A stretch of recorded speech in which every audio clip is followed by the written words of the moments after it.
결혼식장 예약금까지 다 넣어놓은 그런데 상견례를 딱 열흘 앞두고 제 앞으로 낯선 번호에서 문자 한 통이 왔습니다. 그 사람 아내입니다. 아직 이혼 안 했어요. 61살 인생에서 마지막이라 생각하고 붙잡은 사랑이었습니다. 그런데 그 사랑이 제가 알던 것과 완전히 다른 이야기였다는 걸 알게 된 순간 저는 다리에 힘이 풀려 그 자리에 주저앉고 말았습니다. 지금부터 들려드리는 이야기는 제 인생에서 가장 아프고도 가장 값진 10달의 기록입니다. 끝까지 들어보시면 여러분도 분명 느끼시는 게 있을 거예요. 제 이름은 편의상 은주라고 하겠습니다. 올해로 61살, 3년 전 남편과 사별했습니다. 결혼생활 34년, 아이 둘 키워 시집장가 다 보내고 이제 좀 편하게 살아보려던 참에 남편이 갑작스레 심근경색으로 세상을 떠났습니다. 처음 1년은 정말 아무것도 못했습니다. 밥을 먹어도 맛을 모르겠고 밤에 누워도 잠이 안 왔습니다. 그래도 사람이 무서운 게 시간이 지나니 조금씩 웃는 날도 생기더라고요. 딸이 다니라고 등 떠밀어준 문화센터 수채화 수업에 나가면서 숨통이 트였습니다. 그렇게 저는 제 나이대로 조용하고 평범한 일상에 적응해가고 있었습니다. 혼자 밥 먹는 것도 혼자 여행 가는 것도 익숙해졌죠. 이제 이렇게 사는 것도 나쁘지 않다 싶었습니다. 남은 인생 자식들 안 보태고 건강하게만 살면 된다고 생각했습니다. 적어도 그 사람을 만나기 전까지는 그랬습니다. 수채화 수업에서 알게 된 언니가 어느 날 저를 붙잡고 이러더군요. 은주야, 너 이렇게 계속 혼자 살 거야? 나이 들수록 옆에 사람 있는 게 최고야. 자식들은 다 지 살기 바빠. 처음엔 손사래를 쳤습니다. 재혼이라니? 제 나이에 무슨. 그런데 그 말이 자꾸 마음에 남더라고요. 명절날 자식들 다녀가고 텅 빈 집에 혼자 앉아 있으면 그렇게 서럽고 쓸쓸할 수가 없었습니다. 아무리 씩씩한 척해도 밤에 몸살이라도 나면 물 한 잔 떠다 줄 사람 하나 없다는 게 뼈저리게 느껴졌습니다. 남은 인생 정말 이렇게 혼자 늙어가야 하나? 말동무 하나?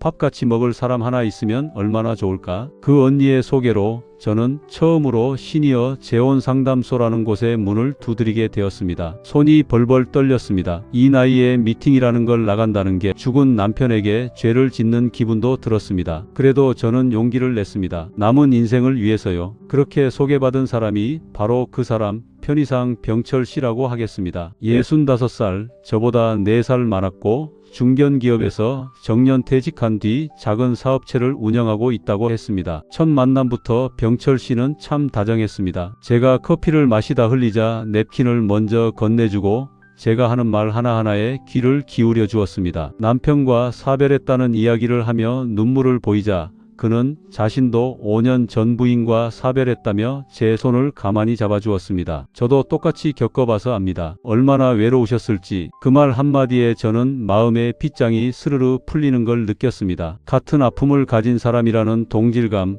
그것만큼 사람을 빨리 가깝게 만드는 것도 없더라고요. 우리는 그렇게 일주일에 2-3번씩 만나기 시작했습니다. 등산도 가고 맛집도 찾아다니고 늦은 밤 통화로 서로의 하루를 나누었습니다. 3개월쯤 지났을 때 병철 씨는 무릎을 꿇고 청혼했습니다. 은주 씨, 남은 인생 저랑 같이 걸어가 주시겠습니까? 저는 눈물을 흘리며 고개를 끄덕였습니다. 자식들도 처음엔 걱정했지만 병철 씨를 직접 만나본 뒤엔 다들 좋은 분 같다며 축복해 주었습니다. 결혼 준비가 시작되면서 저는 병철 씨의 삶 속으로 조금씩 더 깊이 들어가게 되었습니다. 그런데 이상하게도 몇 가지 사소한 것들이 마음에 걸리기 시작했습니다. 병철 씨는 자기 집으로 저를 초대한 적이 한 번도 없었습니다. 정리가 안 돼서 부끄럽다는 이유였죠. 사업체 사무실도 마찬가지였습니다. 만날 때마다 늘 밖에서 늘 그가 먼저 정해놓은 장소에서만 만났습니다. 또 하나, 그는 휴대폰을 항상 뒤집어 놓았습니다. 전화가 오면 슬쩍 자리를 비켜받고 오곤 했죠. 처음엔 사업 때문에 그러려니 했습니다. 하지만 결혼식 날짜가 다가올수록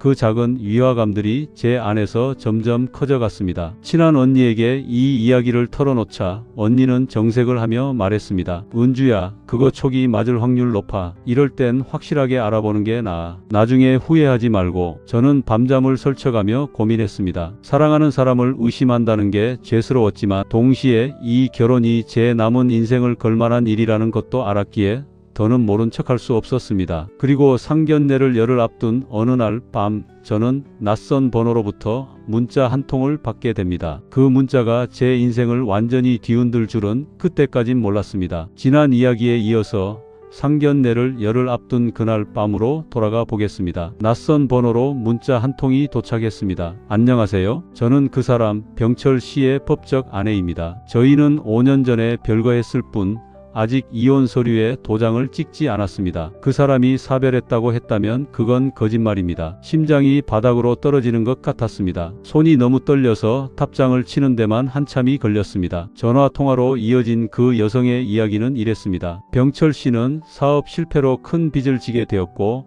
아내와는 감정 문제로 별거에 들어갔지만 서류상 이혼은 하지 않은 상태였습니다. 그런데 재혼을 통해 상대 여성의 재산과 안정된 생활을 기반으로 다시 일어서려 했다는 겁니다. 실제로 사업체는 이미 부도난 지 오래였고 정년 퇴직한 중견기업 임원이라는 것도 상당 부분 과장되고 꾸며진 이야기였습니다. 저는 그날 밤 병철 씨에게 전화를 걸었습니다. 그의 목소리가 처음으로 흔들리는 걸 들었습니다. 은주 씨, 미안합니다. 사실은 그날 이후 며칠은 정말이지 지옥 같았습니다. 병철 씨는 눈물로 매달리며 사정을 이야기했습니다. 아내와는 사실상 남남이나 다름없고 곧 이혼 절차를 마무리할 계획이었다고 저를 속이려던 게 아니라 상황이 여의치 않아 순서가 꼬였을 뿐이라고 했습니다. 한편으로는 마음이 흔들렸습니다. 사람이 살다 보면 그럴 수도 있지 않을까? 이렇게 반년 넘게 정을 쌓아왔는데 게다가 이미 몇몇 지인들에게 재혼 소식을 알린 터라 이걸 물은다는 게 창피하고 두렵기도 했습니다. 하지만 결정적인 사실이 하나 더 드러났습니다. 병철 씨가 저 몰래 제 명의로 소액 대출 상담을 알아보고 다녔다는 것이었습니다. 결혼 후 공동 명의로 집을 마련하자는 명목이었지만 실상은 제 신용과 재산을 그의 빚을 정리하는 데 쓰려던 정황이 여러 군데서 확인되었습니다. 그 사실을 안 날 저는 처음으로 확실히 깨달았습니다. 이건 사랑이 흔들린 게 아니라 애초에 제가 이용당하고 있었다는 것을요. 저는 딸과 함께 변호사를 찾아가 상담을 받았고 결국 결혼 준비 전체를 파기하기로 결정했습니다. 예약금도 그동안 쏟은 마음도 모두 그대로 날려야 했습니다. 병철 씨는 마지막까지 문자와 전화로 매달렸지만 저는 모든 연락을 차단했습니다. 그렇게 저는 값비싼 대가를 치르고서야 제가 지키고 싶었던 것이 무엇인지 똑똑히 알게 되었습니다. 파혼 후 저는 다시 혼자가 되었습니다. 하지만 이상하게도